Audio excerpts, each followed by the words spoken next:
चलो गाइज, आज की इस वीडियो में आप सभी का स्वागत करता हूं। आज की इस वीडियो में हम करने वाले हैं जीके जीएस के टॉप 60 क्वेश्चंस जो कि आने वाली परीक्षाओं के लिए वेरी वेरी इंपॉर्टेंट है। तो साथियों, ये इकोनॉमिक्स के प्रश्न हैं। किसके लिए? इकोनॉमिक्स के लिए, जहां से सबसे ज़्यादा प्रश्न बनते हैं। ठीक है, चलिए देखते हैं। सबसे पहला प्रश्न है आपका, भारतीय रिजर्व बैंक यानी आरबीआई जो है, इसका मुख्य कार्य क्या है साथियों? तो शिक्षा की नीति बनाना, मुद्रा आपूर्ति को नियंत्रित करना, कृषि उत्पाद बढ़ाना, निर्यात बढ़ाना। क्या हो जाएगा आपका सही जवाब? तो इसका जो राइट आंसर होगा साथियों, वो आपका हो जाएगा मुद्रा आपूर्ति को नियंत्रित करना, यानी ऑप्शन बी आपका बिल्कुल राइट आंसर हो जाएगा। चलिए देखते हैं आपका नेक्स्ट क्वेश्चन जो कि है साथियों, राष्ट्रीय आय। क्या है? राष्ट्रीय आय का सही अर्थ क्या है? ठीक है, तो ये क्या हो जाएगा? देश में एक वर्ष में उत्पादित सभी अंतिम वस्तुओं व सेवाओं का मूल्य, या केवल कर राजस्व, या फिर सरकारी क्या आय, या फिर केवल निर्यात आय। क्या होगा आपका सही जवाब? तो इसका जो राइट आंसर होगा साथियों, वो ऑप्शन नंबर ए होगा आपका, देश में एक वर्ष में उत्पादित सभी वस्तुओं का जो है वह अंतिम सेवाओं व वस्तुओं का मूल्य, यानी ऑप्शन ए आपका बिल्कुल राइट आंसर हो जाएगा यहाँ पे। चलिए बढ़ते हैं आपके अगले प्रश्न पे जो कि है, मुद्रास्फीति क्या कहते हैं साथियों? तो मुद्रास्फीति जो है किसे कहते हैं? क्या होगा आपका राइट आंसर? कमेंट करके बताइएगा। क्या होगा?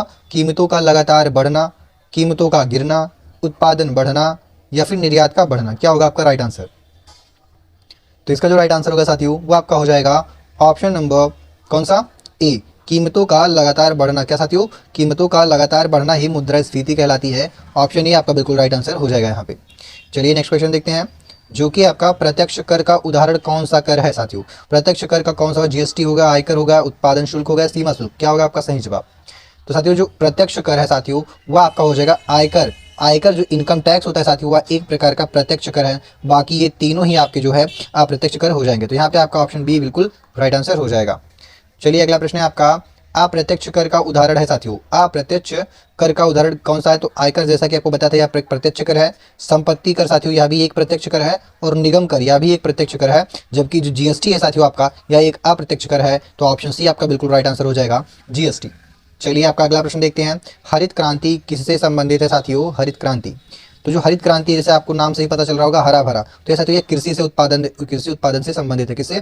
कृषि उत्पादन। Option B is the right answer. तो साथियों, कृषि उत्पादन है, ये आपका प्राथमिक क्षेत्र में आता है। कहाँ पे? प्राथमिक क्षेत्र में आता है। ठीक है, ऑप्शन आपका यहाँ पे बी राइट आंसर हो जाएगा। चलिए नेक्स्ट क्वेश्चन देखते हैं, जो कि आपका श्वेत क्रांति साथियों किससे संबंधित है?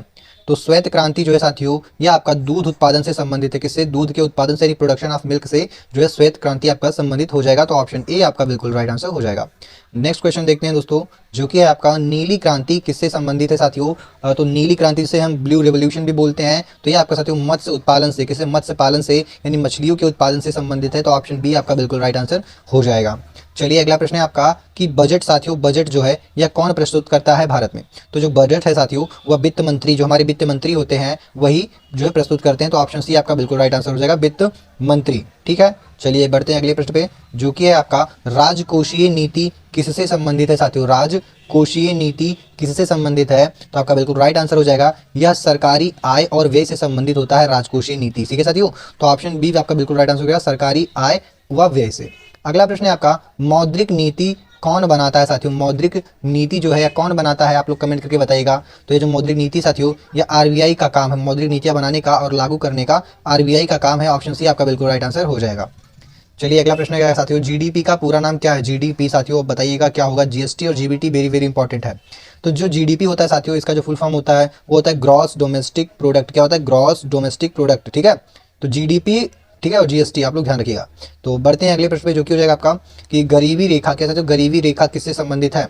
तो जो गरीबी रेखा है साथियों, यह आपका आय स्तर से संबंधित है। किससे? आय के स्तर से। ठीक है, तो ऑप्शन ए आपका बिल्कुल राइट आंसर हो जाएगा, आय स्तर से। अगला है आपका, जन धन योजना किससे संबंधित है? बैंकिंग, कृषि, उद्योग या शिक्षा से। तो साथियों, जो जन धन योजना है, यह आपका किससे संबंधित हो जाएगा? तो ये आपका हो जाएगा बैंकिंग से। किससे साथियों? बैंकिंग आपका बिल्कुल राइट आंसर हो जाएगा, ऑप्शन ए।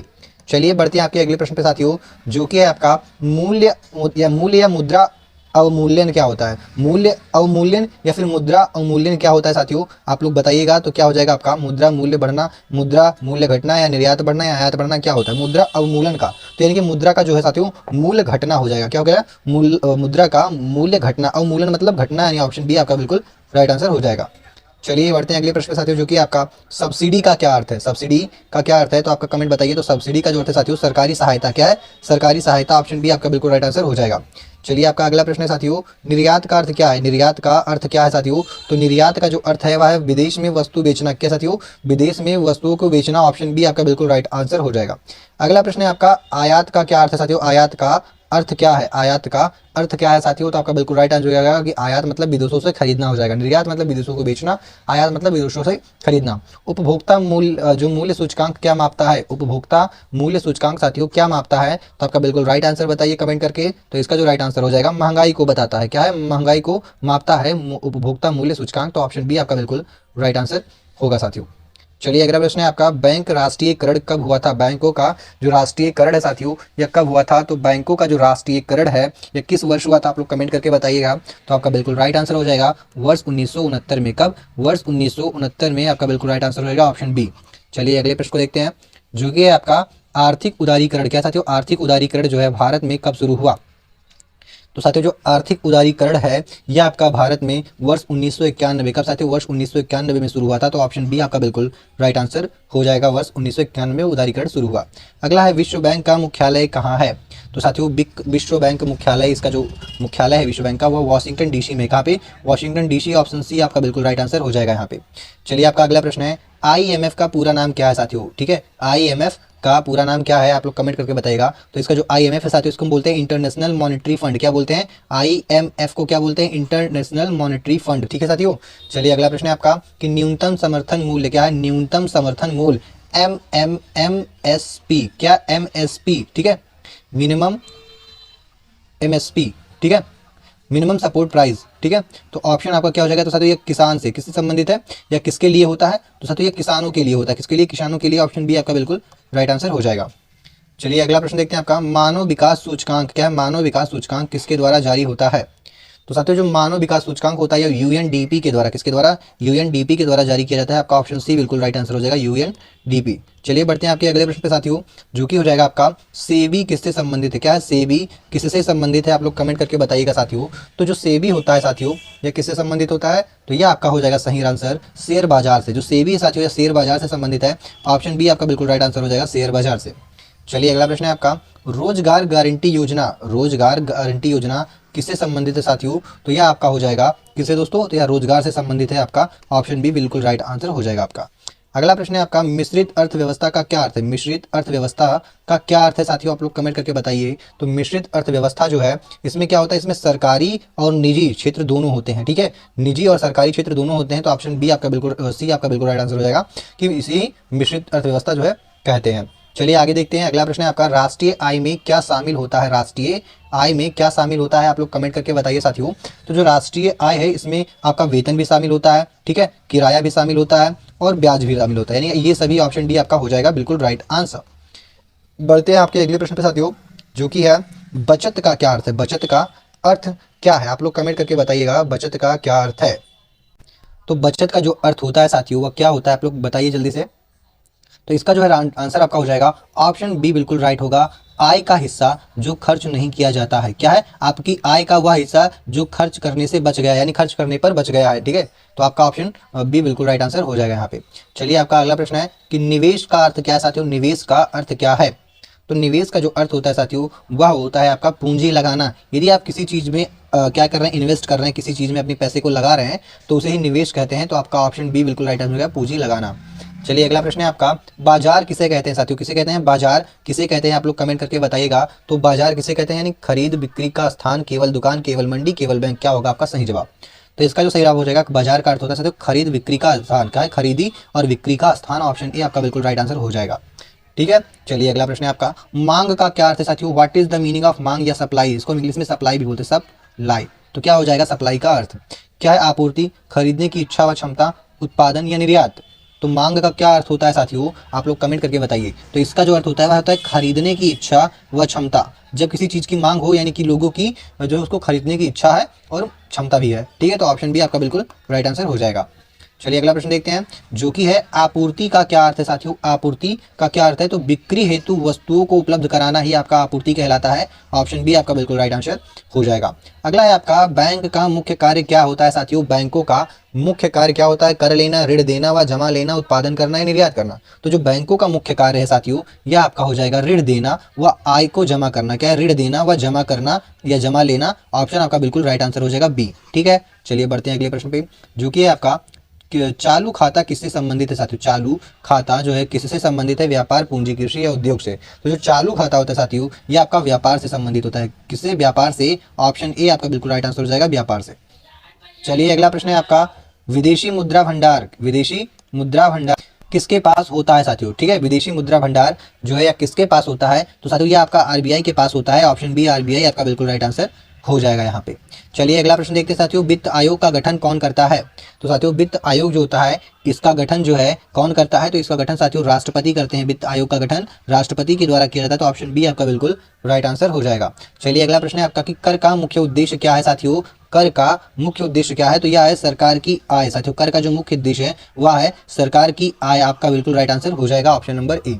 चलिए अगला प्रश्न है आपका, सार्वजनिक क्षेत्र क्या है साथियों? सार्वजनिक क्षेत्र क्या है? तो सार्वजनिक जो वह क्षेत्र होते हैं जो सरकारी स्वामित्व वाले उद्योग होते हैं। कौन से? सरकारी स्वामित्व वाले जो उद्योग होते हैं वो सार्वजनिक क्षेत्र होते हैं आपके। तो ऑप्शन बी आपका बिल्कुल राइट आंसर हो जाएगा दोस्तों। अगला प्रश्न है आपका कि निजी क्षेत्र क्या है? निजी क्षेत्र क्या है साथियों? तो जो निजी क्षेत्र होता है उसमें होता है व्यक्तिगत या कंपनी स्वामित्व होता है। क्या होता है? व्यक्तिगत या किसी कंपनी का स्वामित्व होता है, उसे निजी क्षेत्र कहते हैं। तो ऑप्शन बी आपका बिल्कुल राइट आंसर हो जाएगा यहाँ पे। अगला है आपका आर्थिक विकास। क्या है? आर्थिक विकास का संकेतक क्या है साथियों? तो आर्थिक विकास का जो संकेतक है वह है जीडीपी की वृद्धि आपकी। किसकी? जीडीपी की वृद्धि। ठीक है साथियों, जीडीपी में जब इंक्रीज होगा तो माना जाएगा कि आप जो है विकास कर रहे हैं, आर्थिक विकास कर रहे हैं। ठीक है, अगला प्रश्न है आपका, जनसंख्या वृद्धि का प्रभाव किस पर पड़ता है? तो आप लोग अपना आंसर कमेंट करके बताइए कि जनसंख्या वृद्धि का प्रभाव किस पर पड़ता है। तो आपका बिल्कुल सही जवाब होगा, जल संसाधनों पर पड़ता है, आय पर पड़ता है, रोजगार, यानी इन सभी तीनों पे ही पड़ता है। ऑप्शन डी आपका बिल्कुल राइट आंसर हो जाएगा। चलिए अगला प्रश्न है साथियों आपका, गरीबी उन्मूलन का उद्देश्य क्या है? What is the cause of, क्या उद्देश्य क्या है? सॉरी, उद्देश्य क्या है? तो गरीबी उन्मूलन का जो उद्देश्य है साथियों वो आपका हो जाएगा गरीबी को कम करना। इसका जो मुख्य उद्देश्य है वह है गरीबी को कम करना। अगला है आपका कृषि बीमा। क्या है? कृषि बीमा किसके लिए होता है? तो कृषि बीमा जो है साथियों यह किसानों के लिए होता है। अगला प्रश्न है आपका कि लघु उद्योग किससे संबंधित है? जो लघु उद्योग है साथी, जो लघु उद्योग है दोस्तों ये आपका कम पूंजी से संबंधित होता है। क्यों? यहाँ पे कम पूंजियां लगाई जाती हैं, ठीक है, निवेश के लिए। अगला प्रश्न है आपका, उद्योग का क्या अर्थ है? उद्योग का अर्थ क्या है? तो उद्योग का अर्थ है साथियों दोस्तों, इसका अर्थ होता है उत्पादन गतिविधि। क्या है? उत्पादन गतिविधि। ऑप्शन बी आपका बिल्कुल राइट आंसर होगा।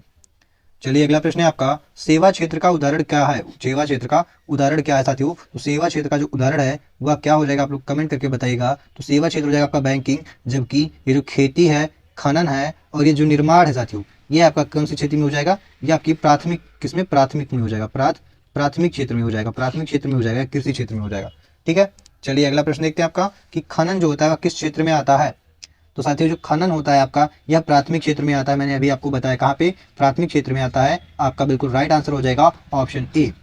फिर आपका अगला प्रश्न है कि निर्माण किस क्षेत्र में आता है साथियों? निर्माण में, तो निर्माण जो है साथियों यह आपका द्वितीय क्षेत्र में आता है। किसमें? द्वितीय क्षेत्र में आता है। ऑप्शन बी आपका बिल्कुल राइट आंसर हो जाएगा, द्वितीय क्षेत्र। चलिए अगला प्रश्न है आपका कि व्यापार साथियों, जो व्यापार है आपका यह किस क्षेत्र में आता है? आप लोग कमेंट करके बताइएगा। ऐसे प्रश्न बहुत बार बन चुके साथियों और हर एग्जाम में आते हैं। तो व्यापार जो है यह किस क्षेत्र में आता है साथियों? तो ये आपका बिल्कुल राइट आंसर हो जाएगा। जो व्यापार होता है साथियों यह आपका किस में आता है? यह तृतीय क्षेत्र में आता है। किसमें? तृतीय क्षेत्र में, सेवा क्षेत्र में आता है। ऑप्शन सी आपका बिल्कुल राइट आंसर हो जाएगा। चलिए अगला प्रश्न है आपका कि जो कृषि है साथियों यह किस क्षेत्र में आती है आपकी? तो जो कृषि है साथियों यह आपका प्राथमिक क्षेत्र में आता है। और प्राथमिक क्षेत्र को कृषि क्षेत्र भी कहा जाता है। क्या? प्राथमिक क्षेत्र को कृषि क्षेत्र भी कहा जाता है। ठीक है, तो आपका यहाँ पे ऑप्शन ए बिल्कुल राइट आंसर हो जाएगा। चलिए अगला प्रश्न देखते हैं आपका, जो कि हो जाएगा कि राष्ट्रीय बचत। क्या साथियों? राष्ट्रीय बचत जो है किससे बनती है? तो जो राष्ट्रीय बचत होती है साथियों ये आपका परिवार के द्वारा बनता है, सरकार के द्वारा बनता है और कंपनी हो जाएगी, इन सभी के द्वारा बनता है। ऑप्शन डी आपका बिल्कुल राइट आंसर हो जाएगा, ये सभी। अगला प्रश्न है आपका, बैंक दर। क्या साथियों? बैंक दर किससे संबंधित है? तो जो बैंक दर होता है साथियों किससे संबंधित होता है? तो ये आपका आरबीआई ऋण दर से, किससे? आरबीआई के ऋण दर से संबंधित होता है। ऑप्शन ए आपका बिल्कुल राइट आंसर हो जाएगा। चलिए अगला प्रश्न है आपका दोस्तों, रेपो दर। क्या है? रेपो दर किससे संबंधित है? वेरी वेरी इंपॉर्टेंट क्वेश्चन, आप लोग इसको डबल स्टार लगाइएगा सर। ठीक है साथियों, कि जो है रेपो दर है या किससे संबंधित है आप लोग कमेंट करके बताइएगा। जो रेपो दर होता है साथियों यह आपका आरबीआई से संबंधित है। किससे है? आरबीआई से संबंधित है। ऑप्शन ए आपका बिल्कुल राइट आंसर हो जाएगा। अगला प्रश्न है आपका कि रिवर्स रेपो क्या होता है साथियों। रिवर्स रेपो क्या हुआ है, एग्जाम में बहुत बार आ चुका है। रेपो दर और रिवर्स रेपो दर क्या होता है, ये आप लोग कमेंट करके बताइए। तो वेरी वेरी इंपॉर्टेंट है। तो आरबीआई द्वारा बैंकों से उधार लेना, क्या है, आरबीआई द्वारा बैंकों से उधार लेना, ये रिवर्स रेपो दर कहलाता है। ऑप्शन ए आपका बिल्कुल राइट आंसर हो जाएगा। चलिए अगला प्रश्न पे बढ़ते हैं, जो कि है आपका मुद्रा बाजार। क्या है, मुद्रा बाजार किससे संबंधित है। तो मुद्रा बाजार जो है साथियों किससे संबंधित है, तो मुद्रा बाजार जो है यह आपातकालिक ऋण से संबंधित है। किससे है, आपातकालिक ऋण। ऑप्शन ए आपका बिल्कुल राइट आंसर हो जाएगा। चलिए अगला प्रश्न है आपका कि पूंजी बाजार किससे संबंधित है साथियों। पूंजी बाजार किससे संबंधित है, आप लोग कमेंट करके बताइए। जो पूंजी बाजार है साथियों यह दीर्घकालिक निवेश से संबंधित है। किससे है, दीर्घकालिक निवेश। ऑप्शन बी आपका बिल्कुल राइट आंसर हो जाएगा। अगला प्रश्न देखते हैं आपका, जो कि है शेयर क्या है साथियों। शेयर क्या होता है, तो जो शेयर होता है साथियों ये कंपनी में स्वामित्व का हिस्सा होता है। किसमें, कंपनियों में अपने स्वामित्व का हिस्सा होता है। तो ऑप्शन बी आपका बिल्कुल राइट आंसर हो जाएगा। शेयर जो है कंपनी में स्वामित्व का हिस्सा होता है।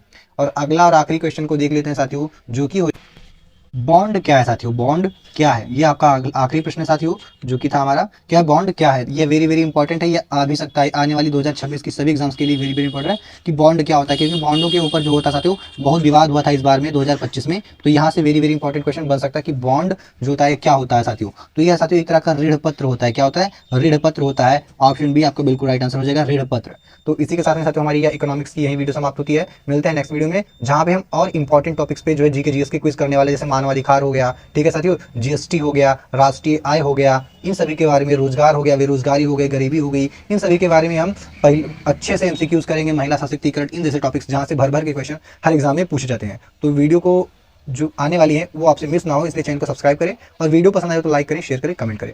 मिलते हैं नेक्स्ट वीडियो में, तब तक के लिए जय हिंद दोस्तों।